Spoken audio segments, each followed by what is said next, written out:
Hello, everyone. Christ is risen. Christos anesti. Welcome to the next session where, surprisingly, we'll be talking about the resurrection. We bask in the joy of the Lord's resurrection during this great bright week, also known as Renewal Week, where we celebrate our spiritual renewal through Christ's resurrection and our ongoing renewal through His grace. It's a joyous week, a festive week,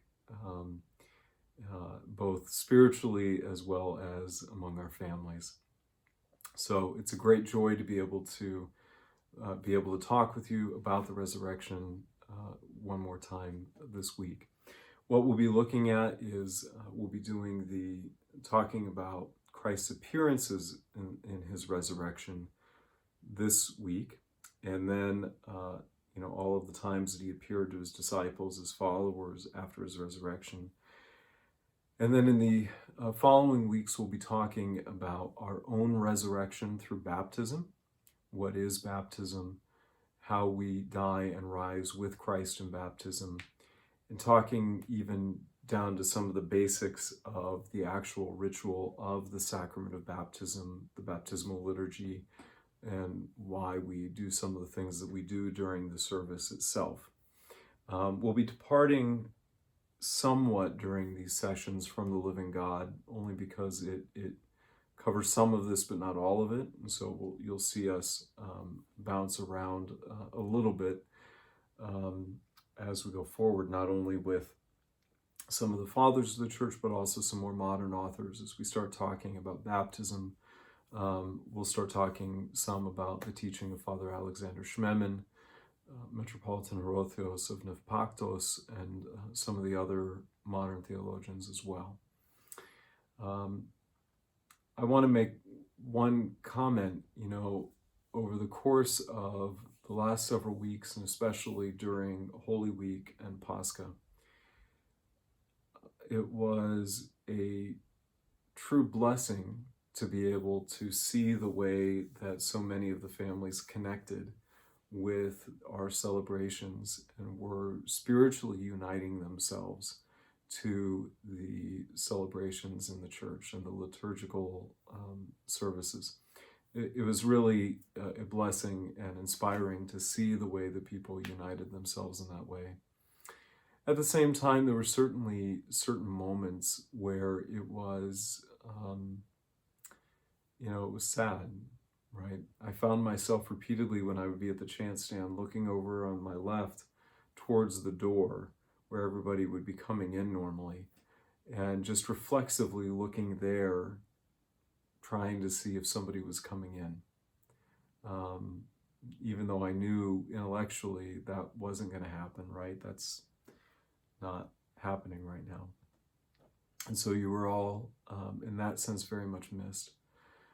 But I was reminded a number of times over the course of that week of stories that we read in any number of the lives of the saints, that when the people are not there in the church physically, that the angels and the saints come and take their places, and that there is no such thing as an empty church during the Divine Liturgy. It's impossible. The angels and the saints would never allow for God to be worshipped in a church that's empty. And so when the people aren't physically present there, the angels and the saints come and take their place. And I found myself actually, wondering sometimes, with a bit of whimsy and certainly a great deal of joy, I wonder which saints came today. I wonder at this liturgy or at this service, which of the saints came down and decided to spend it with us as opposed to a different parish. And I can't claim any great visions or prophecies. I couldn't actually tell you the answer to that. But it was fun to just sort of think about and speculate a little bit. I wonder which of the saints and angels came to visit us today.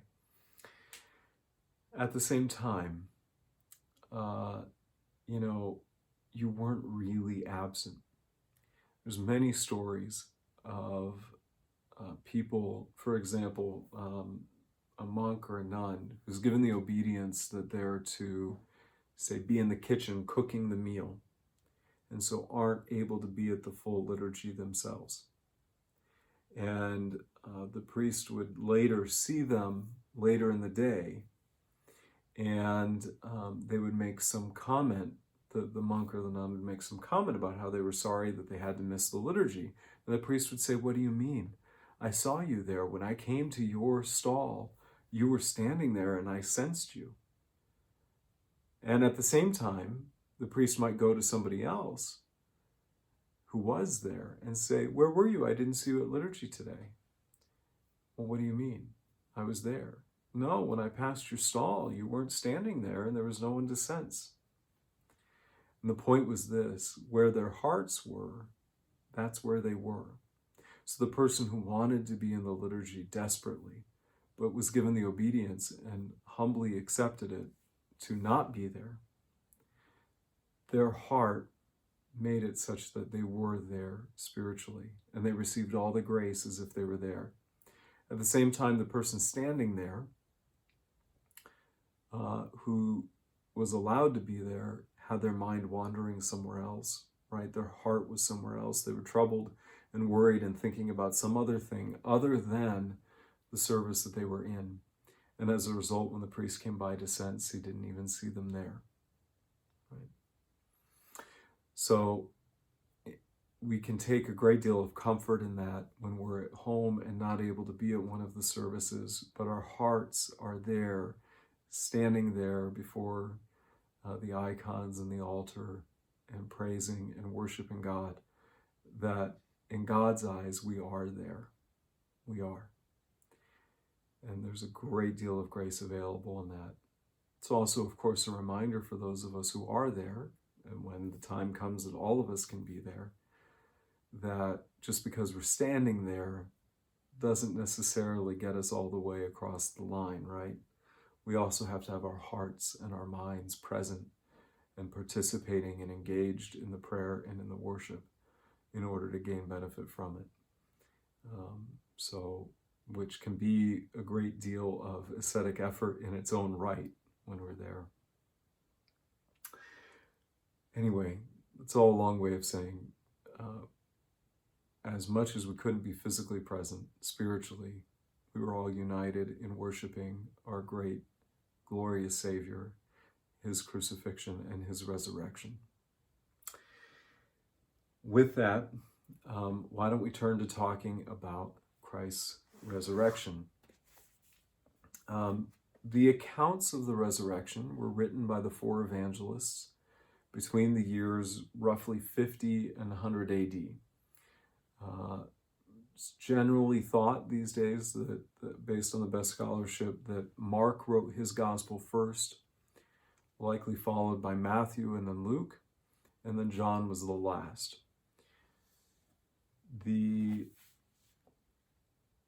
Obviously, we know that John and Matthew, being of the 12, were very much eyewitnesses of a lot of the things that they recount. They themselves were personally there.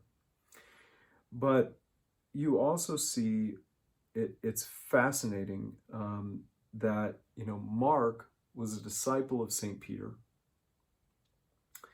And much of the things that he writes about in his gospel about the resurrection are almost verbatim what St. Luke records St. Peter as having said in the book of Acts. When St. Peter, after Pentecost, gives his great homily to the people of Jerusalem, which was so powerful that thousands of people were baptized in the coming days. The way that St. Peter on the day of Pentecost describes the resurrection in St. Luke's account of the Acts of the Apostles in many ways matches the exact same way that St. Mark describes the resurrection in his gospel, which is not surprising because he was a disciple of St. Peter. And so it's remarkable to see the way that St. Peter's teaching comes down almost verbatim the same in both St. Mark and in St. Luke. The, what's interesting about it is that you definitely see in the four gospel accounts different points of emphasis, different things that stood out to them. So much so that it can become a little bit difficult to really put together a good chronological account from those four gospels entirely of all of the different ways that it unfolds, most especially on Easter Sunday itself, right? On the day of resurrection. How exactly is the timeline of how all of this unfolds? It can be a little bit complicated, but this is where actually I depart a little bit from the book, The Living God. And I don't know, but I suspect the authors may not have had available to them a wonderful homily written by St. Gregory Palamas, the 14th century Archbishop of Thessalonica and great defender of the faith, who we celebrate on the second Sunday of Lent. St. Gregory Palamas, in this wonderful collection called the Homilies, it's his homily 18, which is for the Sunday of the Myrrh Bearers, which is coming up obviously a week from this Sunday. And what he does is he does his best to harmonize the different accounts of the four Gospels. They're not in conflict, but he tries to piece them all together in a way that makes the most sense. And what's fascinating about it, if you ask a lot of people, who did Christ appear to first after his resurrection? Generally speaking, we would say Mary Magdalene, right? Which is one of the gospel readings. In fact, what St. Gregory Palamas says is that's not exactly correct. The first person, in fact, that he appears to after his resurrection is the Virgin Mary, is his mother, the Theotokos. How do we get there? What we know, and just to be clear, is that there are multiple groups of myrrh bearers. We hear different names and different collections referenced. And it's clear that they went in different groups to the tomb in that morning. And that Mary Magdalene in particular went a couple of times. She goes, leaves, goes back. And there are a number of steps along the way. First of all, what are they doing? Why are the myrrh-bearing women even going? Okay. Normally, that's not the normal time that you would go to anoint the body. Normally, the body would be prepared for burial and anointed at the time of burial itself. The issue here is that Christ was taken down off the cross in a bit of a hurry, right? Because it was the eve of the Sabbath, the eve of the Passover, the day of preparation, and they needed, as good Jews, they all needed to go and rest on the Sabbath. And so hastily he was taken down off the cross, buried in the tomb of Joseph of Arimathea, and then all the disciples left and observed the Sabbath.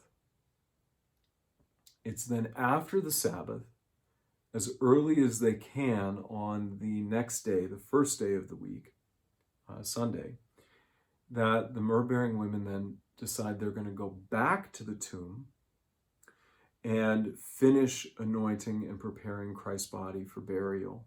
Finish the job they weren't able to finish Friday. Now, this was complicated by the fact that, remember, a couple of things have happened here. There's been a large stone rolled over the tomb, which is pretty common for tombs in that area at that time. But then on top of that, there's been a guard posted there. Remember, the scribes and the Pharisees told Pilate and said, listen, he said he was going to raise from the dead. You should post guards there. Otherwise, his disciples are going to steal the body and claim that he rose again, right? So they post guards there. By the way, this is one of the most incredible proofs of the resurrection, right? Because what later happens, what we hear, right, is that the Pharisees go and bribe the guards who were there and say that he didn't rise, say that his disciples came and stole the body, we'll give you money to do it. Well, the whole point of them being there was to not let that happen, right? And we know under the Roman system what a grave, grave problem it was if you fell down on your face, basically, and didn't do your job. Remember the guard who was guarding a couple of the apostles in Acts when I think it was Paul and Silas, right? Paul and Silas are praying in the jail. And when the guard sees the chains undone in the morning, he thinks that they've escaped, and he goes to commit suicide. He's going to commit suicide rather than have happen to him what was coming his way for having failed to discharge his duties as a guard. That's how serious it was, right? Here, you have these guards that are there. They're posted specifically so the disciples can't steal the body. There's a huge stone rolled in front of the grave. And what's the story that the soldiers go around telling everybody? Oh yeah, we fell asleep and the disciples stole the body. Well, then why weren't you punished? Why weren't you tortured and put to death the way that any guard would if they failed to discharge their duties, as we see? They weren't, because they were bribed and they were lying. Christ did rise.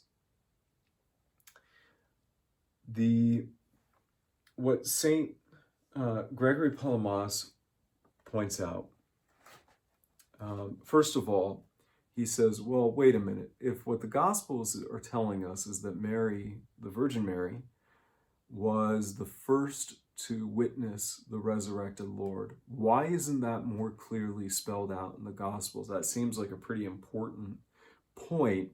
Why is it only hinted at in the Gospels and not clearly stated? He says, well, because it's very, very simple. Nobody would believe a mother, right? When a mother says, my son is the greatest, most people don't really believe the mom, right? There's a lot of Jewish mothers in the world, for that matter, Greek mothers, who have gone around saying, my son is the greatest kid ever. Well, nobody's going to believe her witness.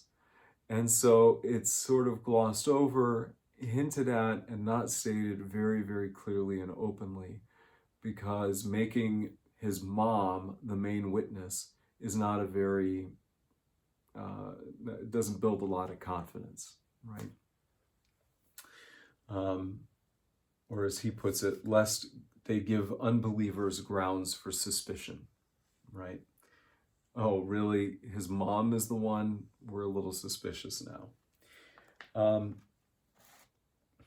But according to the evangelist Mark, in Mark 15:47, it says the very first time, at the very early, it says this is the first time that they go there, which is at the very first hint of light on the horizon.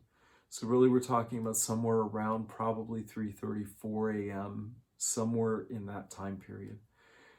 It says Mary Magdalene and the other Mary go. Elsewhere, this Mary is called Mary, the mother of Joseph and James. Okay.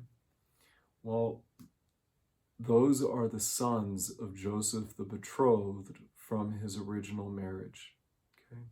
The tradition is, and the understanding is, that Joseph the betrothed, Joseph, was an older man at the time that he was betrothed to the Virgin Mary, and that he had already been widowed. He had had a wife, he had multiple children, several of whom we actually see in the course of the stories of the gospel.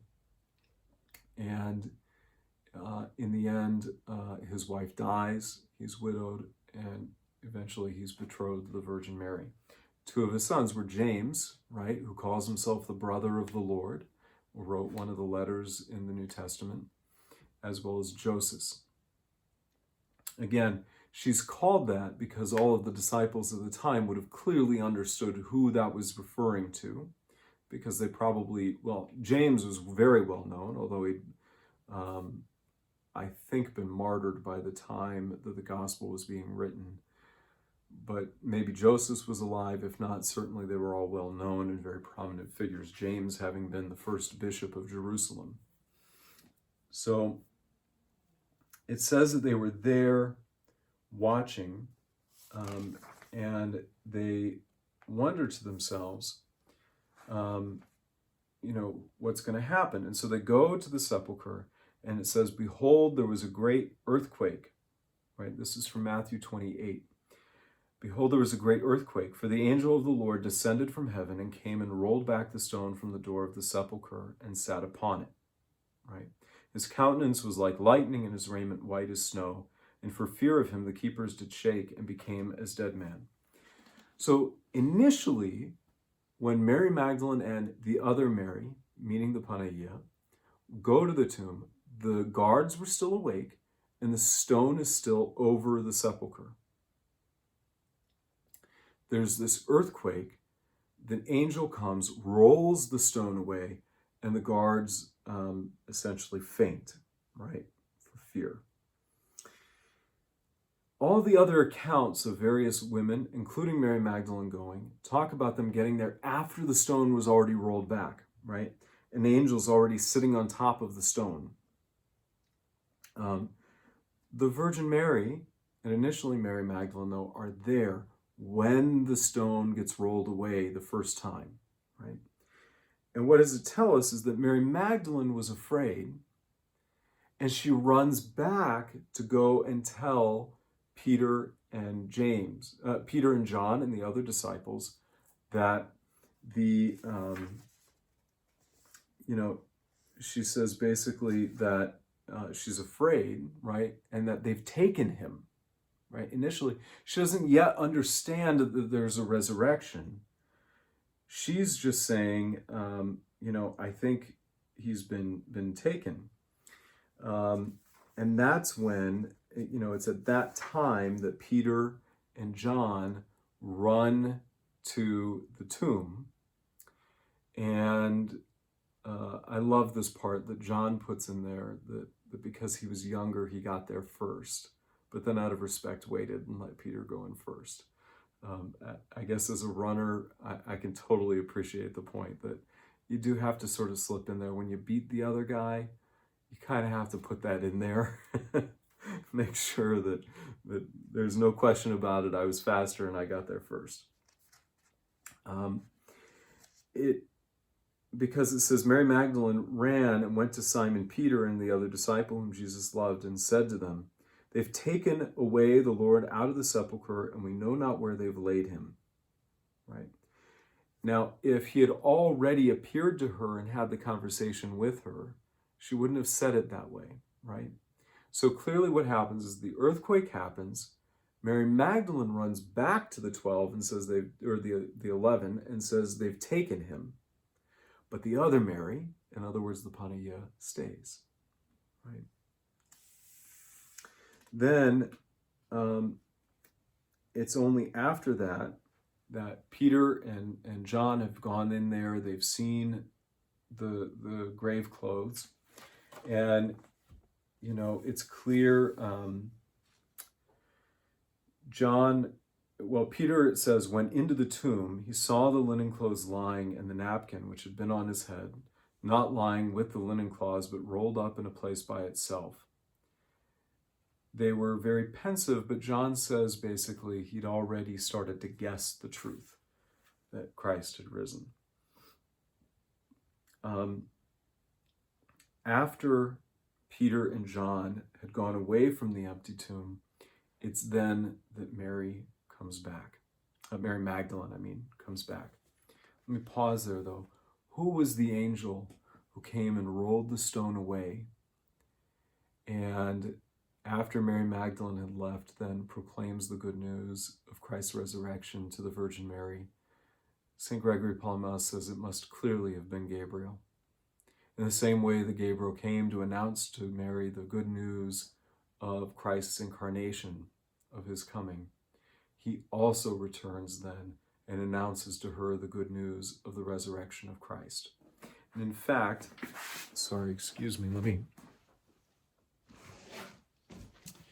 we see that in the hymns of Pascha themselves that get repeated throughout the Sunday Orthros of the Paschal service, the Paschal time period, rather, right? And this is in the 9th ode of the canon of Pascha, which we sing, which we all know very well because we also sing the Katavasia as the Megalinarion in place of Axionestin during the liturgy, during the Sundays of the Paschal season, right? And what do we say? If I can find it.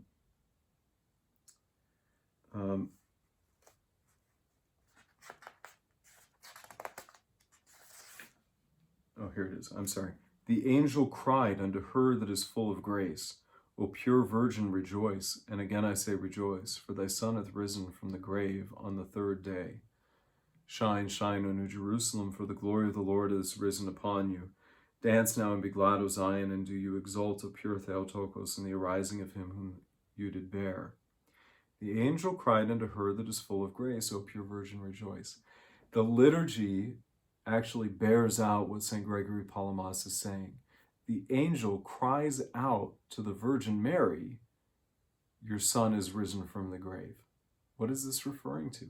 This is exactly what St. Gregory Palamas is saying the gospel writers are alluding to here, which is that the other Mary is the Panagia. Mary Magdalene skedaddles after the earthquake to go and tell the 11, while the Virgin Mary stays, right? Mary Magdalene then comes back, right? And that's when she stands there weeping, right? She's standing opposite the tomb, weeping. At which point, the angels appear to her and say, Woman, why are you weeping? And it's at that time that she turns around and sees the Lord, but doesn't recognize him right away. And remember, then he calls her by name, Mary. And at that moment, she recognizes him and says, Rabboni, teacher, master, right? And begins to try and embrace his feet. And he says, touch me not. Right? Now remember, he also appears to a group of myrrh-bearing women, and it says that they worshipped his feet, touching and kissing his feet. And what St. Gregory Palamas points out is that that was clearly in reference to the Virgin Mary. Because Mary Magdalene, like the other myrrh-bearers, when she goes to kiss his feet, he says, touch me not. But there is this one reference in the gospel to the women falling on his feet and kissing them. And he says, again, this is in reference to the Virgin Mary. And for the same reasons of not wanting to make her the primary witness, he glosses over the fact that she was the one who was allowed to kiss his feet. Other than when you're maybe a little kid going to school, you don't say no when your mother wants to give you a kiss. Why doesn't Mary Magdalene recognize Christ when she first sees him, right? Notice she only recognizes him by voice, by what he says, not by his appearance, okay? He, at this point has returned from the dead and resurrected. He's no longer really a part of this world, right? We leave this world when we die. He's returned, but we know that his body is something a little bit different at this point. It's resurrected, right? He can pass through walls, pass through a tomb without the stone being rolled away yet. And yet when he returns, what does make him recognizable is the personal relationship that Mary Magdalene had with him, right? Her discipleship, her relationship with him, and his then love for her, saying, Mary, is what causes her to be able to recognize him.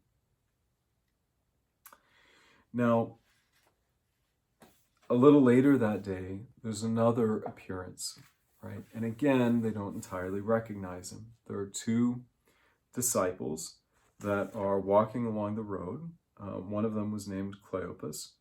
They're traveling from Jerusalem to a little village called Emmaus, and they're walking along the road, right?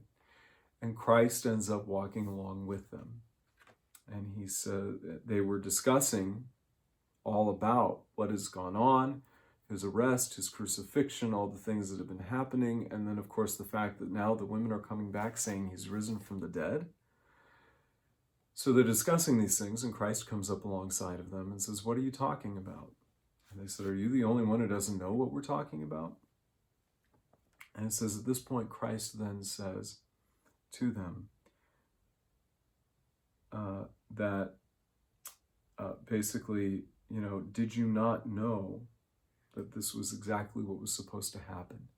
And he explains to them from the law of Moses and all of the prophets why the Messiah was to go and to suffer and to be condemned and to be crucified and as well to be resurrected. They would later say, weren't our hearts burning within us when he was describing and explaining the scripture? He illumines their hope and their faith little by little in their heart, right? Then he ends up staying with them for dinner, at which he performs 4 actions that make him very recognizable because it's exactly what he did at the Last Supper. And those are, he takes bread, he gives thanks, he breaks it, and he gives it to his disciples, right? On the Last Supper, on Holy Thursday, when he did that, he said, "Take and eat, this is my body." This time he doesn't say that, he only performs the actions. They don't need the words for them to recognize immediately with the eyes of faith what's happening and to believe, right? And this is exactly the point, which is that in this circumstance, as well as in the circumstance of Mary Magdalene and another that we'll get to, the apostles, the disciples, don't necessarily recognize him immediately, right? He wants them to believe first and then reveals himself to them, right? We know that the other disciples, then Luke and or Cleopas and the other disciple return then to Jerusalem to explain what's just taken place. They're met by other disciples who say to them, "The Lord is risen indeed and has appeared to Simon." Okay.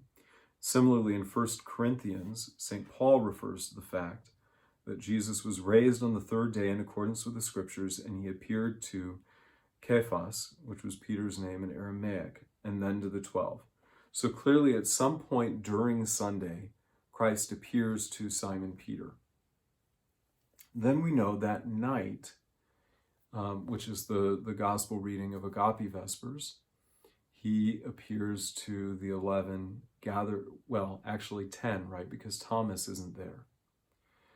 But to the other apostles gathered together in the upper room. And he appears to them and says, "Peace be to you." Right? And at first they're frightened. They think they're seeing a ghost. And he says, "No, see, here are my wounded hands, my wounded feet." Right?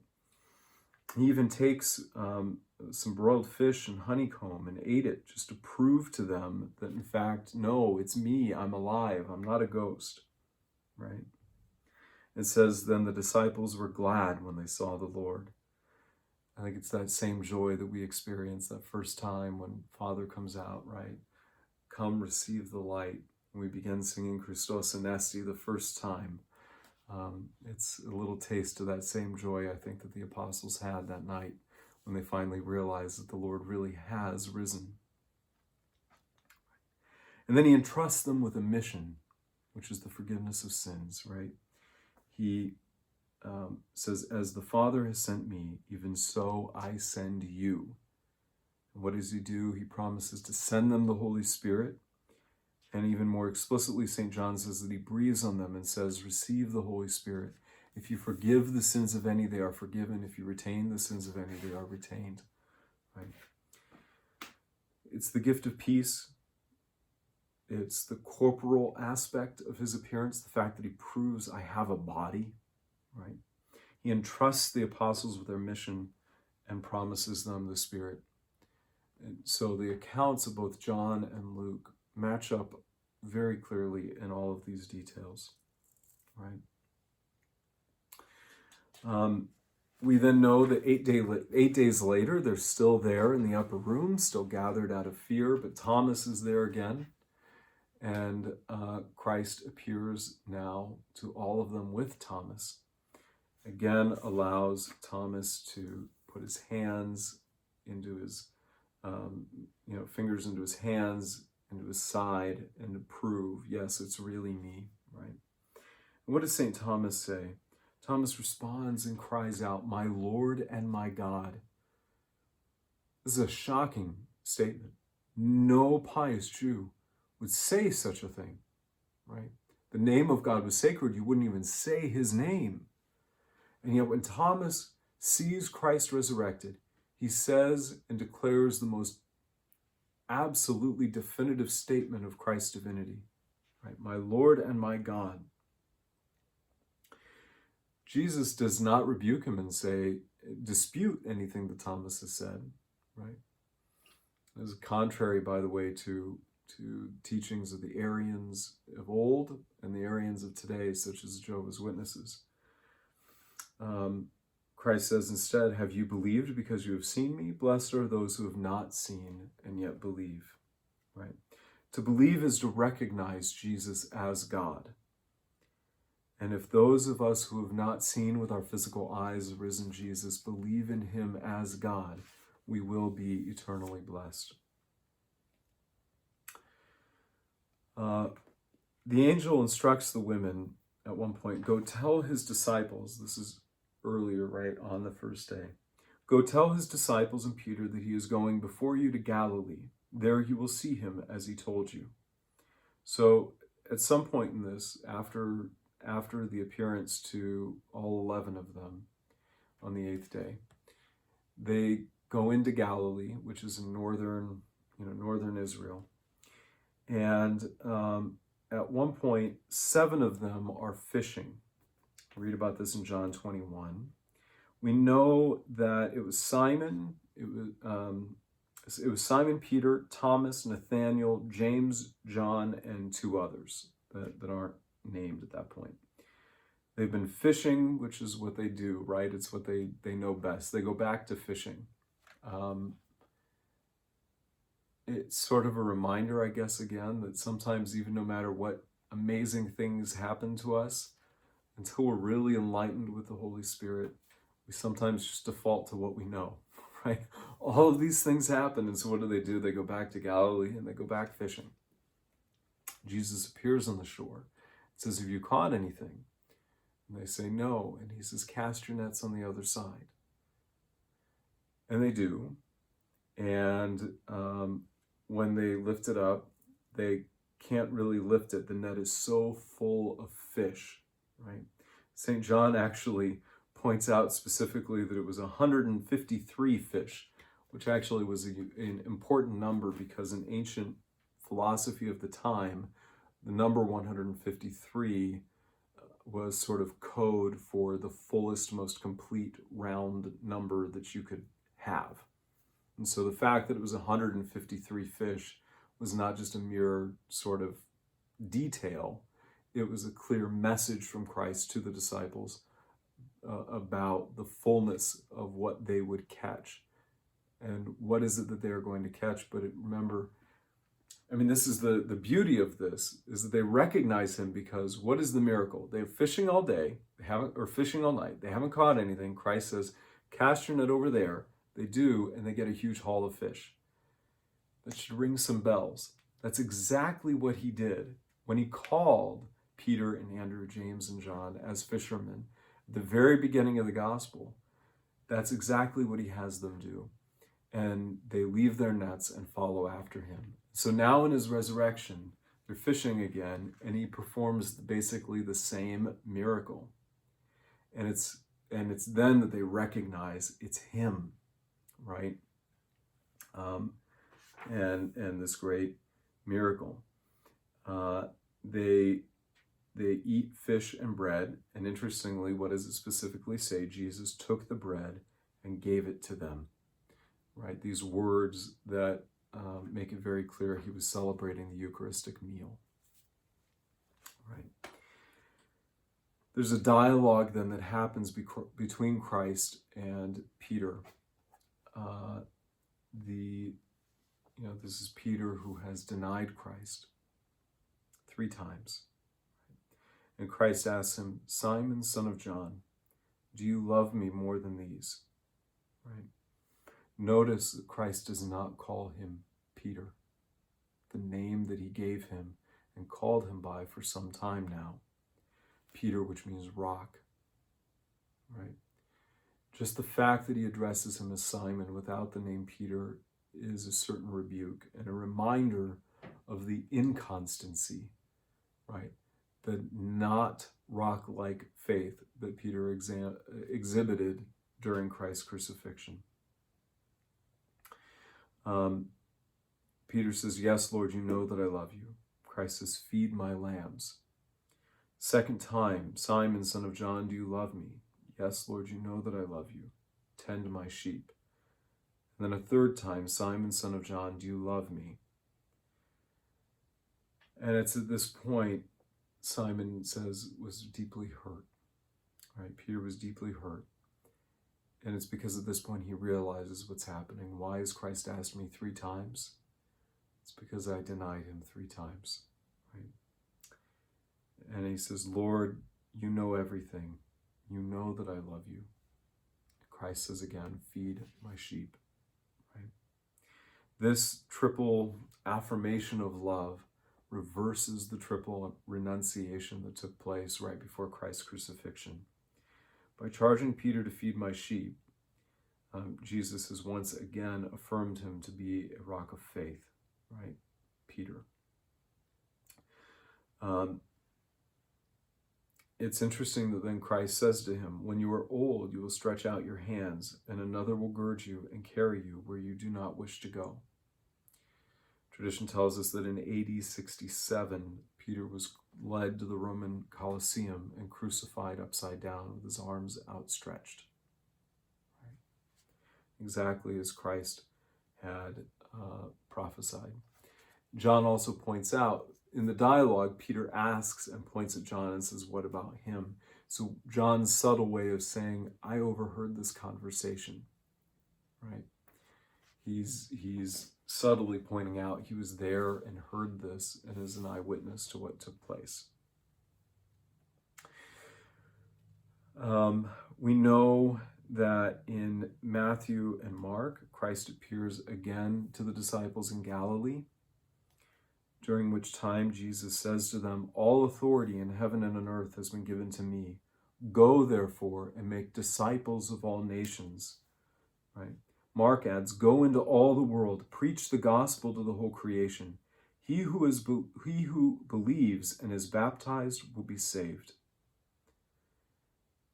And it's really kind of remarkable when you step back and think about that. Think about the notion that these fishermen from Galilee, right?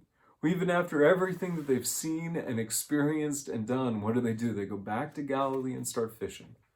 That these fishermen from Galilee are being told by Christ, "Go into all the world, preach to all peoples." To say it's unlikely is the understatement maybe of the last 2 millennia, right? Because that's exactly what happens. These apostles turn intrepid preachers and witnesses of Christ, going into all corners of the world over time, right?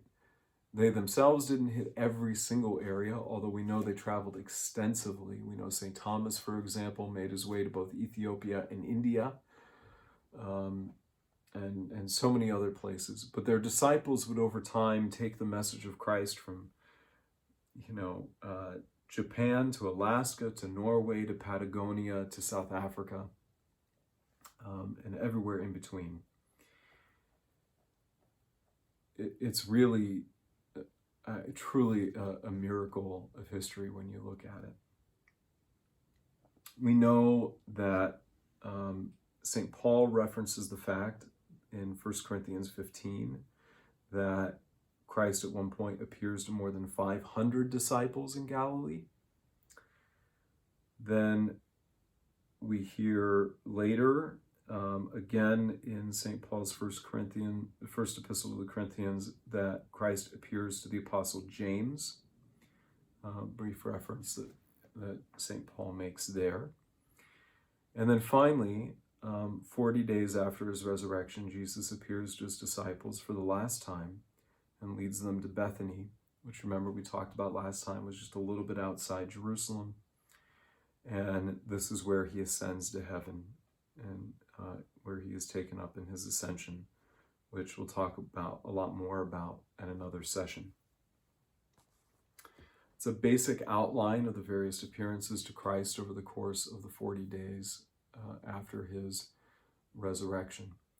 We know that during this time he continued to teach the disciples, to explain to them the faith, and we continue to benefit from that teaching handed down in the scriptures as well as in the teachings and the liturgy of the church from that time.